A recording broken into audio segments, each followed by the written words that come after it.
बिहार के एक छोटे से गांव में मुरली नाम का एक आदमी रहता था। उसके पास एक छोटा सा जमीन का टुकड़ा था जिस पर 5 कटहल के पेड़ खड़े थे और यही मुरली की आमदनी का जरिया था। उसके परिवार में उसकी पत्नी और उसके माता पिता थे। मुरली की पत्नी राधा भगवान में बहुत आस्था रखती थी। आज कच्चे पक्के काफी सारे कटहल पेड़ से उतर गए। आज दूसरे गांव जाकर कटहल बेचूंगा। यही समय होता है जब ज्यादातर लोग कटहल का अचार या चिप्स बनाते हैं। अरे हाँ राधा, चिप्स से याद आया, तुम भी तो बनाओ ना। ठीक है, आज के कटहल तो तुम बेच कर आ जाओ, लेकिन जो कल लेकर आओगे उसमें 2 कटहल घर के लिए भी लेकर आना। हाँ, बहुत ज्यादा से बना लेना, तू बनाती भी बहुत अच्छे है। जी माँ जी। मुरली सारे कटहल ठेले पर लगा लेता है और फिर उन्हें बेचने के लिए दूसरे गांव निकल जाता है। मुरली के पड़ोस में ही उसका मित्र अशोक रहता था। उसमें और मुरली में बहुत गहरी दोस्ती थी, किंतु आजकल वो मुरली से चिढ़ा रहता था और इसकी वजह मुरली के कटहल के वो 5 पेड़ थे। उसका दोस्त अशोक चाहता था कि वो उसमें से आधे कटहल उसे बेचने के लिए दे दे। मुरली इस बात के लिए मान भी गया था, किंतु अशोक ने कहा कि उसे बस पके हुए कटहल चाहिए। और तब मुरली ने बस मजाक में कहा था कि कुछ पके और कुछ कच्चे ले ले, वरना मेरे काम पर असर पड़ जाएगा। और उस दिन से अशोक ने मुरली से बातें कम करनी शुरू कर दी। वहां गांव में कटहल बेचते हुए, कटहल ले लो कटहल, कच्चे पक्के कटहल। कुछ कुछ लोग आकर उससे कटहल खरीदने लगते हैं। वहां से आते समय उसे एक घर से बच्चे के रोने की आवाज आती है। माँ, बहुत तेज से भूख लगी है। कल भी तूने यही कहा था कि कल खाना दूंगी, और आज भी तू यही कह रही है कि कल खाना दूंगी। बेटा, मैं तुझे क्या बताऊं, कल मुझे कोई काम ही नहीं मिला, इसलिए मैं कुछ नहीं लेकर आ पाई। मुरली को उस औरत की आवाज में बड़ा दर्द महसूस होता है। वो अपनी रेहड़ी पर देखता है तो एक पका कटहल रखा हुआ था। वो उस घर का दरवाजा बजाता है और एक प्यारा मासूम सा बच्चा आकर दरवाजा खोलता है। तभी उसकी माँ भी पीछे से आती है। बहन जी, मैं इधर से गुजर रहा था, तभी मैंने आपके बेटे की आवाज सुनी। मैं कटहल बेचता हूँ। मेरे पास ये एक पक्का कटहल है। अगर इससे कुछ हो सकता है तो तुम इसे रख लो। वो औरत मुरली से कटहल ले लेती है और उसे धन्यवाद देती है। मुरली के सारे कटहल बिक गए थे, लेकिन वो कटहल उस औरत को देने के बाद जो उसके दिल को तसल्ली हुई, वो उसे पहले कभी महसूस नहीं हुई थी। हे भगवान, कभी किसी को भूखा मत सोने देना। वो बच्चा मुझे काफी भूखा लग रहा था। एक काम करता हूँ, कुछ आटा और चावल दे आता हूँ। मुरली वहीं पास की दुकान से आटा और चावल खरीद कर उस औरत को देते हुए बोलता है। बहन, पता नहीं तुम्हें कब काम मिले, तो क्या बच्चे को भूखा रखोगी? ये आटा और चावल लो और अपने बच्चे को खाना खिलाओ। चाचा, आप बहुत अच्छे हो। मुरली बच्चे के सिर पर हाथ रखकर वहां से घर की तरफ निकल जाता है कि तभी उसे रास्ते में अशोक मिलता है। अरे अशोक, क्या हुआ मेरे दोस्त?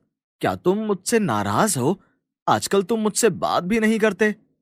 तुझे पता तो है कि मेरा काम छूट गया है। मैंने उस दिन तुमसे कहा कि मुझे पक्के कटहल दे दो, तो तुमने मना कर दिया। नहीं मेरे भाई, तू गलत कह रहा है। मैंने तुझे कहा था कि सारे पक्के कटहल मत ले, कुछ कच्चे भी ले ले, और अगर तुझे ऐसा लगता है तो जा, तू मेरे खेतों से पक्के कटहल ले ले। नहीं, अब मुझे कटहल नहीं चाहिए। ऐसा बोलकर वो वहां से चला जाता है। मुरली घर की तरफ आ जाता है। अशोक मन ही मन सोचता है कि आजकल इसकी बड़ी आमदनी हो रही है, जब देखो बड़ा खुश रहता है। तभी वो एक जगह रुक जाता है। वो मुरली का वही छोटा सा खेत था जहां पर कटहल के पेड़ लगे थे। ना रहेगा बांस, ना बजेगी बांसुरी।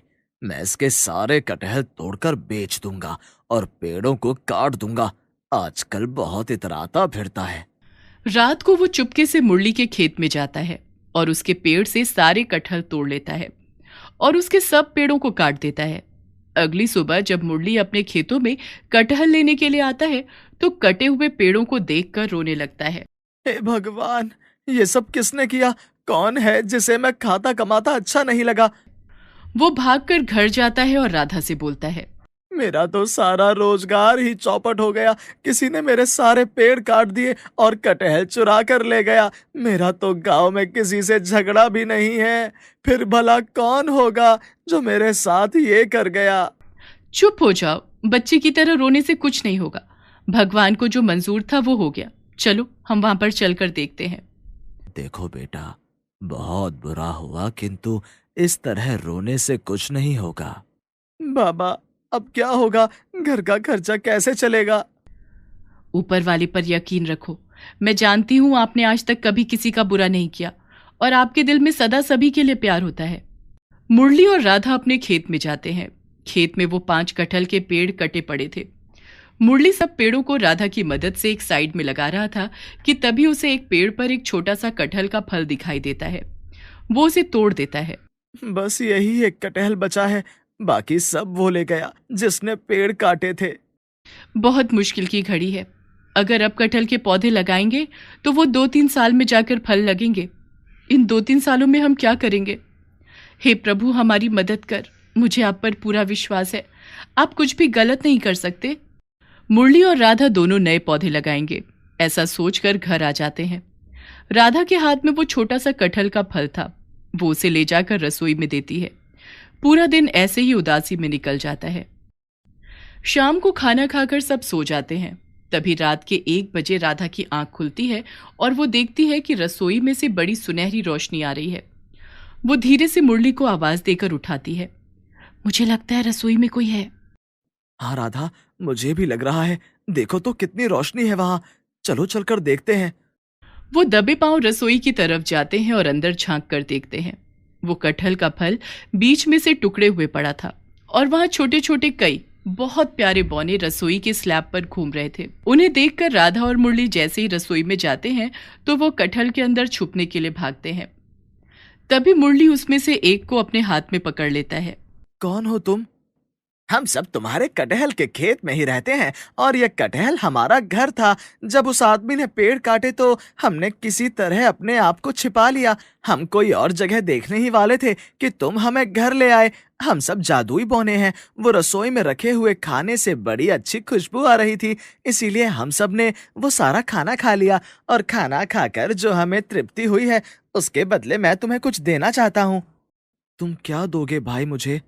भगवान ने तो मुझसे मेरे कटहल के पेड़ ही ले लिए जिससे मैं अपने परिवार का पालन पोषण कर रहा था। परेशान मत हो, ये लो तुम्हारे 5 कटहल के पेड़ थे। ये बीज और इसे जाकर अपने खेत में उगा दो। ये जादुई कटहल के बीज हैं। एक ही रात में तुम्हारे खेतों में 5 पेड़ बड़े मिलेंगे और सुबह तक उन पर कटहल भी आ जाएंगे। वो जादुई कटहल के पेड़ होंगे और उन पेड़ों को कोई काट भी नहीं सकेगा। जो भी ये कोशिश करेगा उसे फिर पछताना पड़ेगा।